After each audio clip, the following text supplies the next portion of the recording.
everybody, it's Chloe of Thistle and Verse. I'm here in a new filming location, as you may notice. For the first time ever on my channel, I'm actually filming in front of my bookcase. Will wonders never cease? A bookcase on a booktube channel. The reason for the relocation is that today I'm doing a video that kind of requires me to be in front of my bookcase, and that is the My Ideal Bookshelf tag. This tag was created by Bookmarks and Breadsticks, and I was tagged by Opalescent, so thank you for that. I'm excited to do the tag. Since this is the first time I'm showing people my bookshelves, I thought I'd give you a quick run through of how I organize it, what's on it, blah blah blah, good stuff. So I have two bookshelves. There's the one behind me that has all the books that I've currently read, and then there's another bookshelf that I'm not going to show you because it's in really bad shape, but right over where I'm pointing off screen, there's another bookshelf about the same size as this one for all the books that I have not read yet. And also on top of it, I keep books that are from the library or that I'm currently reading, so I can just kind of grab and go and keep it relatively organized. So how I organize this shelf is, first of all, I want all of these spines to be towards the edge of the shelf, straight up, so if they don't fit on the shelf, then they go over here. Also over here are all as you can see, a lot of single issue comics, some graphic novels, that good stuff. And then in terms of organization, it's alphabetically by titles. I do series first, so for example, City We Became is in, I think it's called the Great Cities trilogy. So that's going to be in G for Great, between Grandmaster of Demonic Cultivation and Grimm's Fairy Tales. And I think it's pretty straightforward. In general, I do try to only discuss books by Black authors on this channel, but since this is my personal bookshelf and the questions are really about the stuff that's on my bookshelf, that's just not going to be the case for this video. Oh, and I have sort of a funny story about the shelf that you're not going to see because it's ugly.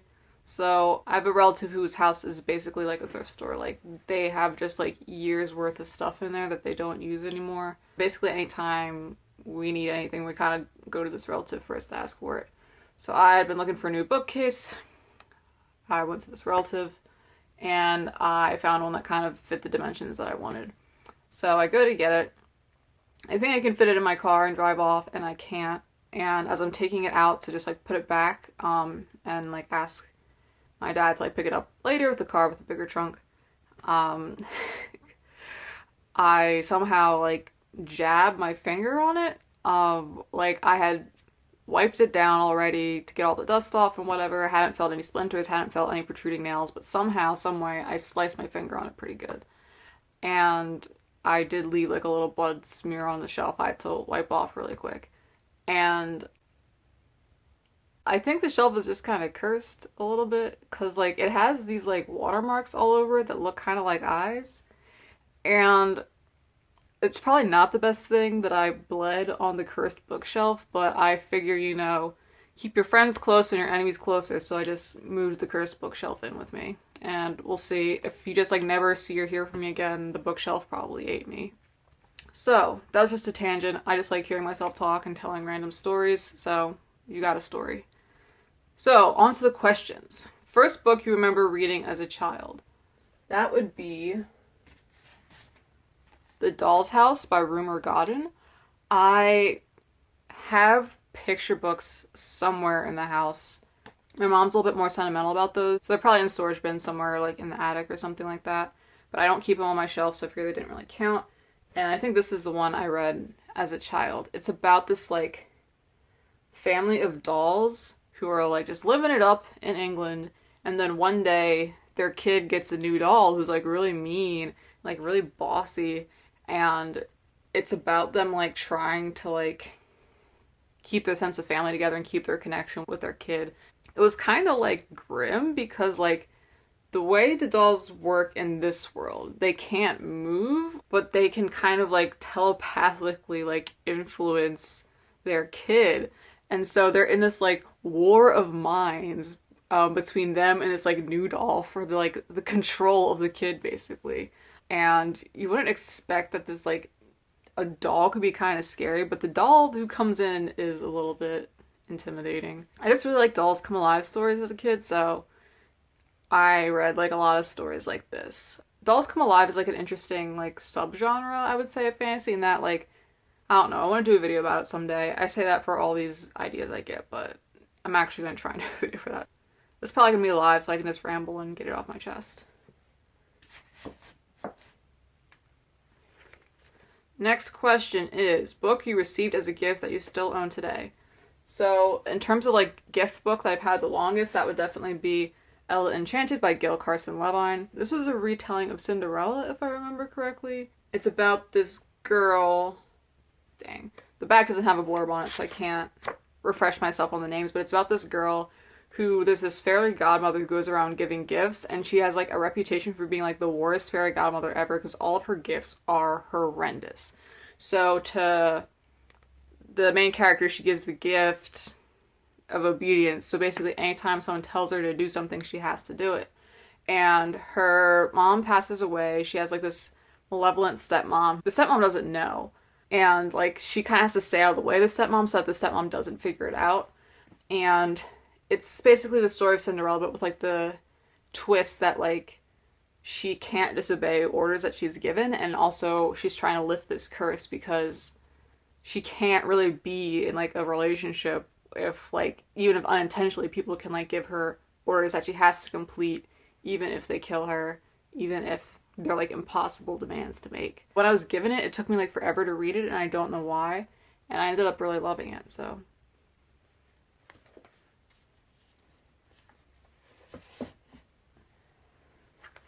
next question. Book important to your teenage or high school years. So I could say Beloved by Toni Morrison. It's kind of complicated for that one. I think as a teenager, I felt very like isolated and alone. And Beloved has a lot of like important messages around the importance of community, especially for African Americans. I read this later in like high school. Like I was like a junior in high school, and I wasn't really able to act on the lessons until I was in college. So I feel like it doesn't really count.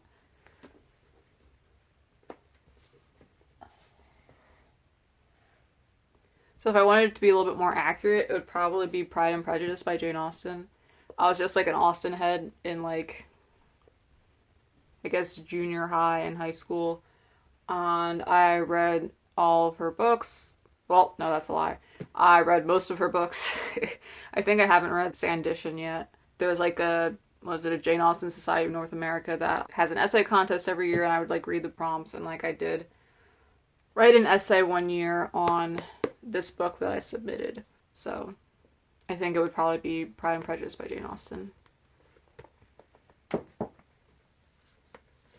Like if we're talking like any of the like YA fantasy stuff that I read or the YA sci-fi, I just didn't own it. I got it from the library.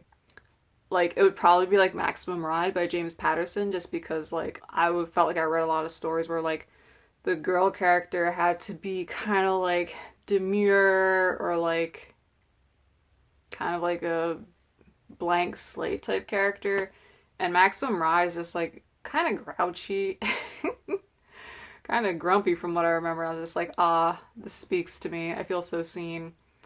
And like just a lot of the tropes I think in that story, like government experimentation and not being able to trust adults and stuff, really translated over to the fiction that I wrote as a teenager.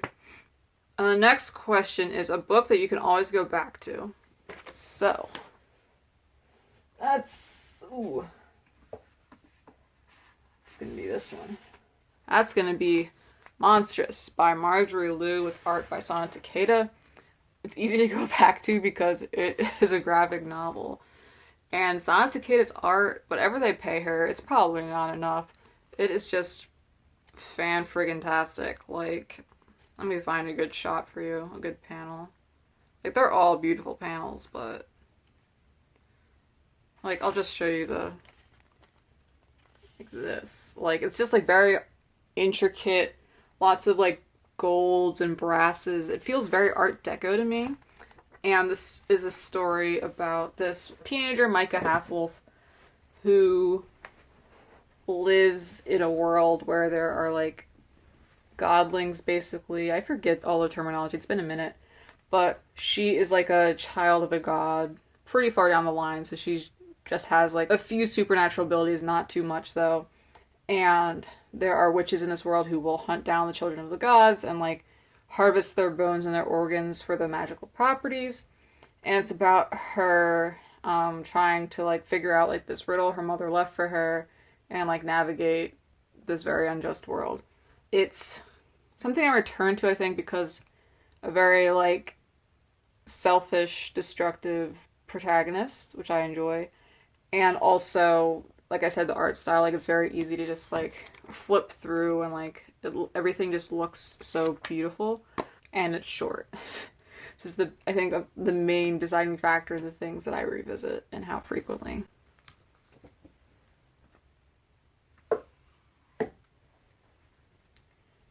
Next question is book that brings you a feeling of pride.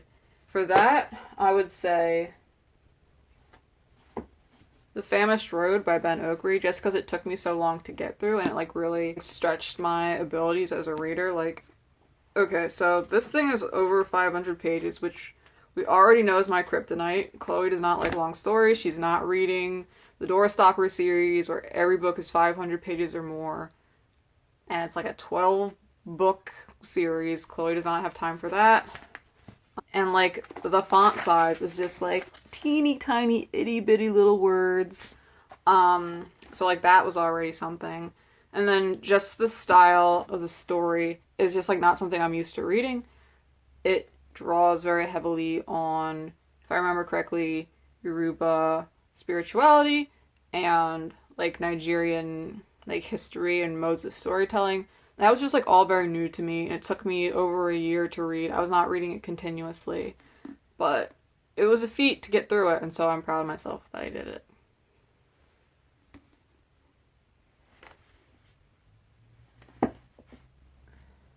Next question. Book that brings you a feeling of wonder. So for that, I would say Sunspot Jungle Volume 1, edited by Bill Campbell. I just love the cover. It's by John Jennings. When I think of books that give me a sense of wonder, I think of just like kind of chunky, pretty books, basically. And I think this one like fits the bill the most. Like I reread the stories every once in a while because this one has some of my favorites. Volume 2 was still good, but I think I generally revisit this one a little bit more. And this one has illustrations. Let me see if I can find one. So this is an illustration for Walking Awake by N.K. Jemisin. The illustration was by Natrice Gaskins. So I think this is the one that gives me like the most sense of wonder. Also just like the editing was just like impeccable. Like just so many great stories in this volume. Just like such a wide range of storytelling styles and subject matter, and I just really loved it.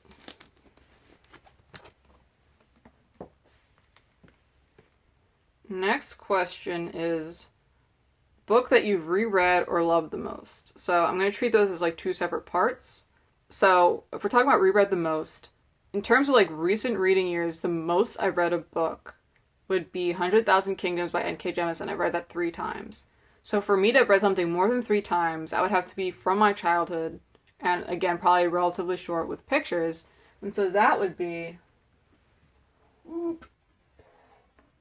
Oh shit.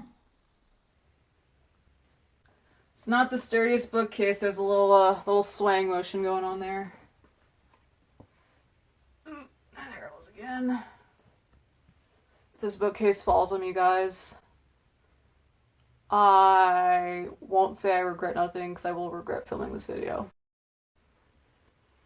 Oh no. Oh no, that's not good. We got an eccentricity here. We're getting an induced moment on the bookshelf.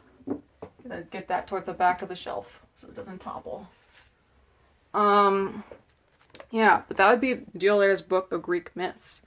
I just read the heck out of Greek mythology as a kid. This was just like my favorite collection. Like I really like the art style. It's a little bit more of the like scratchy like pen and ink style. There are a few color illustrations in here.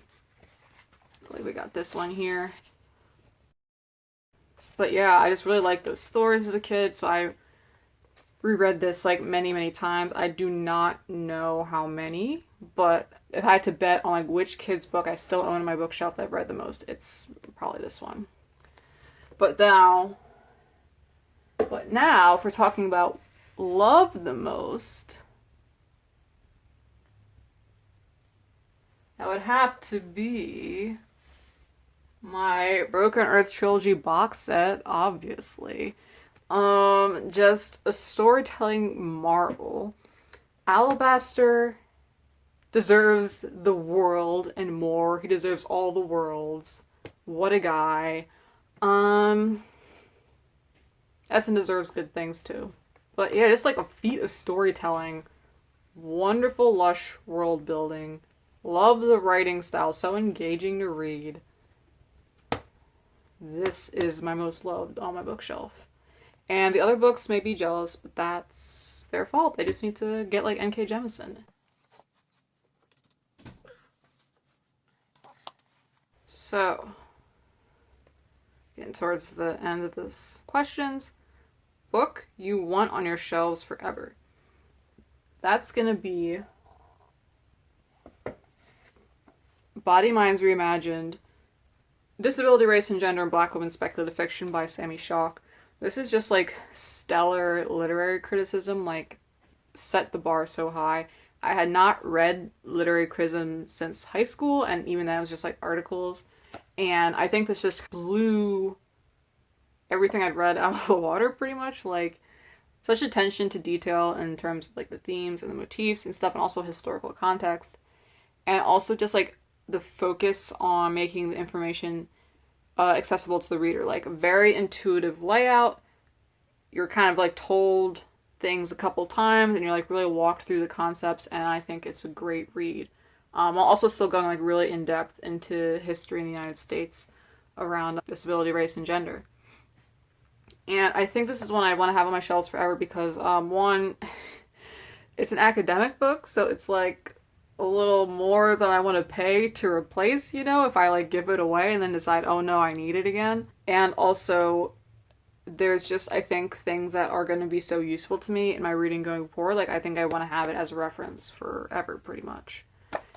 This was another one where I'm like, oh, I'm going to make a video about it. And it's like, I just don't know when. Like, I want to do like a video essay on it somehow, using the analysis to other things that I've read. But again, I say that for so many videos, and that's like the kiss of death. I say, I'm not going to do this on a live stream or in this wrap-up. I'm going to do it later. And then later doesn't happen. So, we'll see.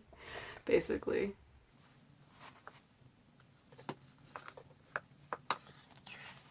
And then, book on your shelf that you want everyone to read.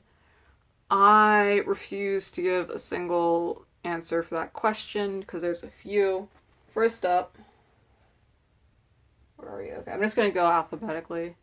So first up is Magnifique Noir by Brianna Lawrence. This is a magical girl anime-inspired light novel, meaning that there are a few illustrations. Let me see if I can find a good one that does not have a major plot point in it. Okay, so here's one. Illustrations, beautiful full color illustrations like this. And then there's like little mini chibi comics at the end. Here's another illustration. There's like text message exchanges and stuff like that. It feels like very interactive and fresh. I just love the series. It makes me very happy.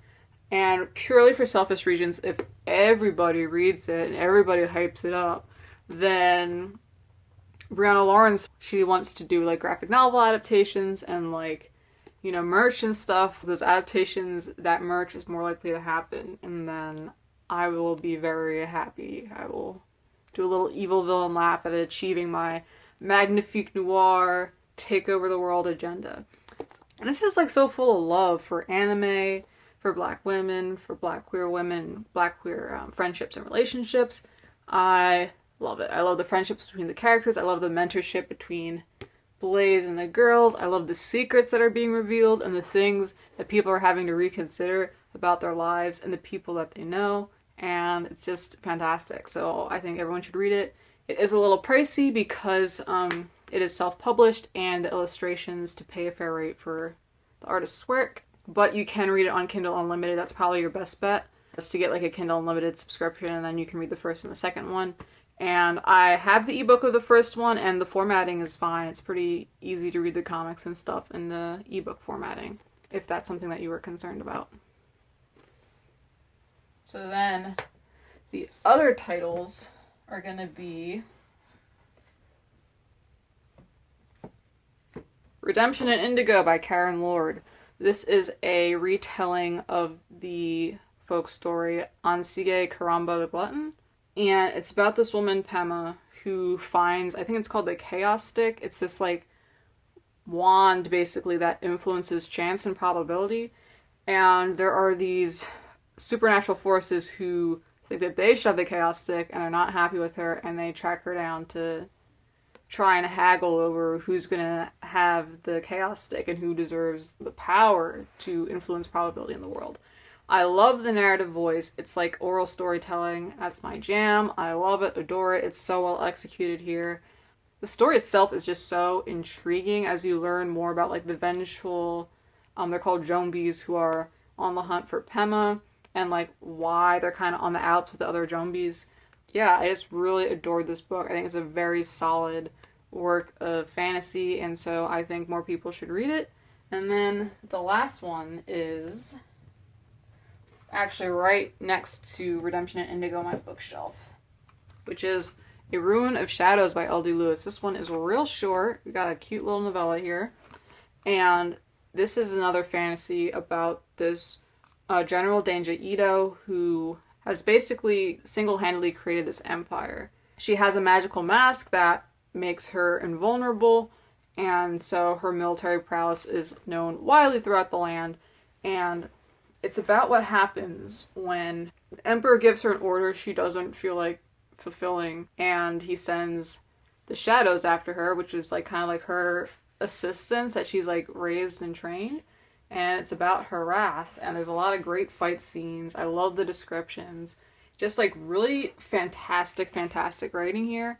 I always see people on social media asking, like, where are, like, the women in fantasy who fight? Like, where are the kind of cruel, like, morally gray women? And I'm like, pick it up, get into it.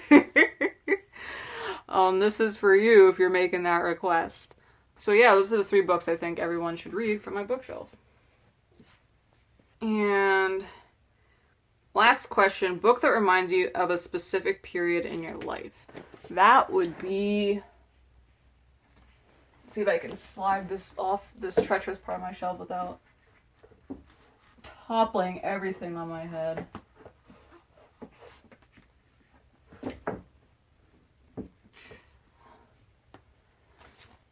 Calvin and Hobbes. I have, like, all of these over here are pretty much all Calvin and Hobbes books, and there isn't any one volume that I'm, like, particular about. Like, I remember the first one I got because it was just kind of in my relative's house that acts as a thrift store. It was on the shelf. I picked it up one day because I was bored, and I was, like, reading through it, and I was like, oh, this is funny. It just follows this little kid, Calvin, who has way too much energy and too much time on his hands, and, like, his imaginary adventures with his stuffed tiger Hobbes, and just the trouble that he gets into. Like, he picks fights with his little neighbor Susie.